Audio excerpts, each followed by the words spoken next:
It's been quite the journey. I graduated from New York City from Albert Einstein, moved to the Hudson Valley 40 years ago, and I put in every kind of lens possible. December 2003, the crystal lens, the first premium lens, was approved. January 2004, I put my first one in and graduated immediately to other lenses. And frankly, I love the choices we have, and I really am enjoying the SBL3, or the ClearView as it's marketed now.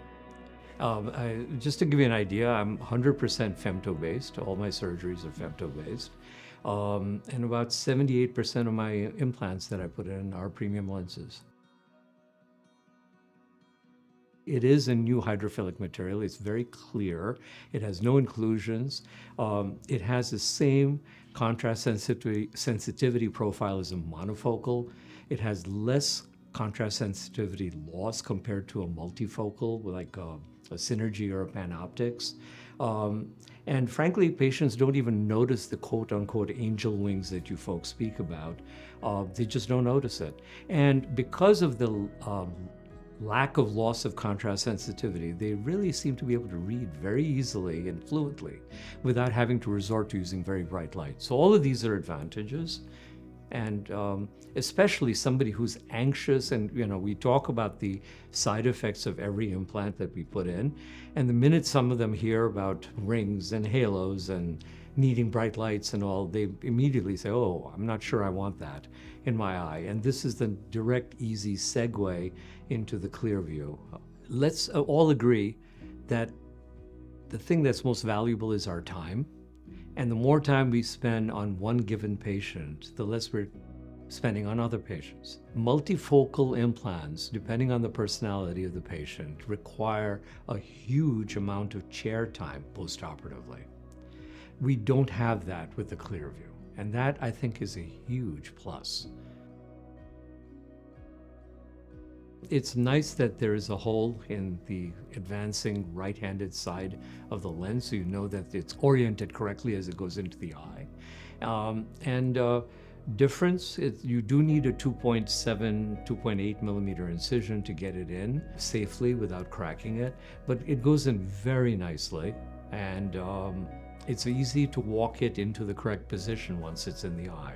The key issue is you inject it in slowly so that you can see the orientation is correct, get the leading haptics, or the foot plates, if you will, into the nasal angle, because we operate temporally. All right, so you get into the nasal bag, and it's easy to use a Sinskey hook or what have you to get the trailing foot plates in.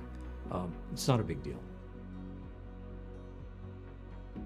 Especially patients who are nervous and anxious and really want, on one hand, to be able to see distance and read, but on the other hand, don't want to deal with the side effects. All right. And you could arguably say, well, if you don't use a Synergy or a PanOptix lens, you could use something like the Vivity, which has less rings. But my feeling is, if you're going to charge patients for a premium lens that corrects them, they should have everything. An EDOF lens, basically most of these patients need a small amount of over-the-counter readers or what have you to be able to read fine print. That's not a problem you have with the ClearView. I was the lead investigator on the PanOptix study. 60% of patients were happy with their reading vision. The flip side of that coin is a full 40% weren't. All right, once we put the second implant in, 95% were happy with their near vision. And the same, to a smaller extent, is true for the ClearView. They are kind of happy after the first eye, but after the second eye's in and that summation kicks in, they're immensely pleased with their vision. All of our ClearView patients, their postoperative history is replete with them being happy, free of complaints, and saying, basically, thank you. So I think the pearl there is do the second eye within a week. I think it's very important you do a proper capsulorhexis and it's well centered, because I think that's what will allow the lens to center within the bag well. So that's key.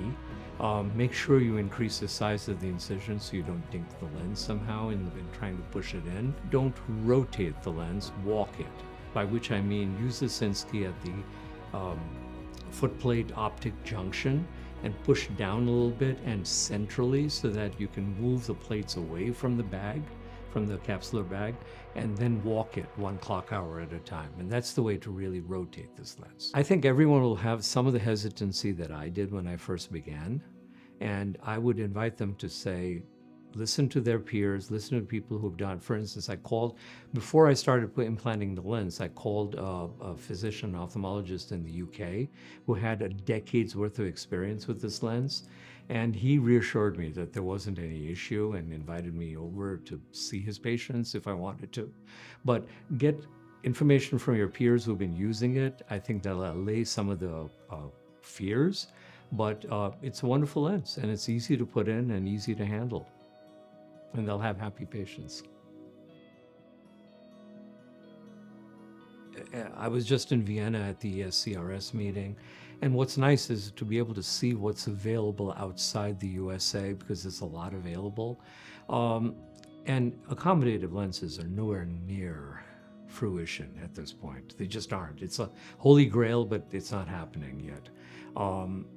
I think the ClearView really is the next premium implant after the multifocals that have been around since 2005. That's when the Restore got approval.